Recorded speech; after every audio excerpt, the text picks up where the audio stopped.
Acts chapter 14. At Iconium, Paul and Barnabas went as usual into the Jewish synagogue. There they spake so effectively that a great number of Jews and Greeks believed. But the Jews who refused to believe stirred up the other Gentiles and poisoned their minds against their brothers.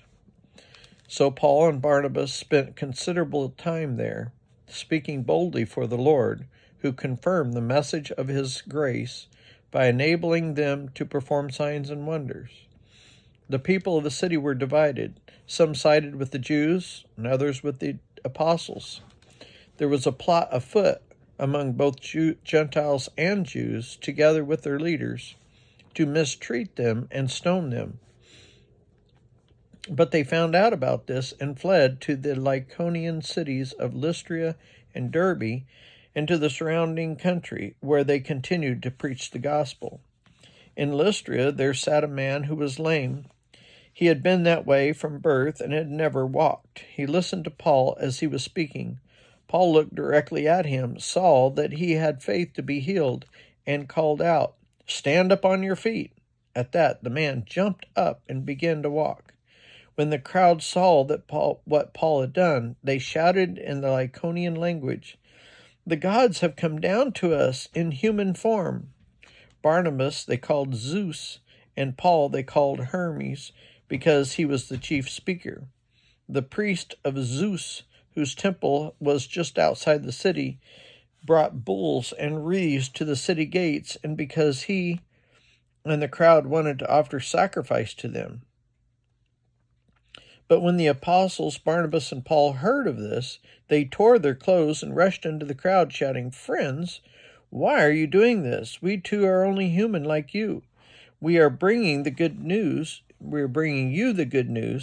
telling you to turn from these worthless things to the living God, who made the heavens and the earth and the sea and everything in them. In the past he let all the nations go their own way.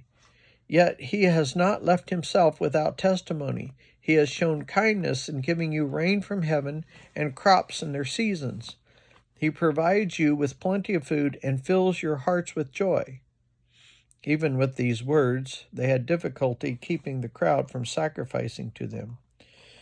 Then some Jews came from Antioch and Iconium and won the crowd over. They stoned Paul and dragged him outside the city, thinking he was dead. But after the disciples had gathered round him, he got up and went back to the city. The next day he and Barnabas left for Derbe.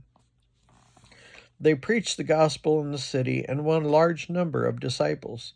Then they returned to Lystra, Iconium, and Antioch, strengthening the disciples and encouraging them to remain true in the faith. "We must go through many hardships to enter the kingdom of God," they said.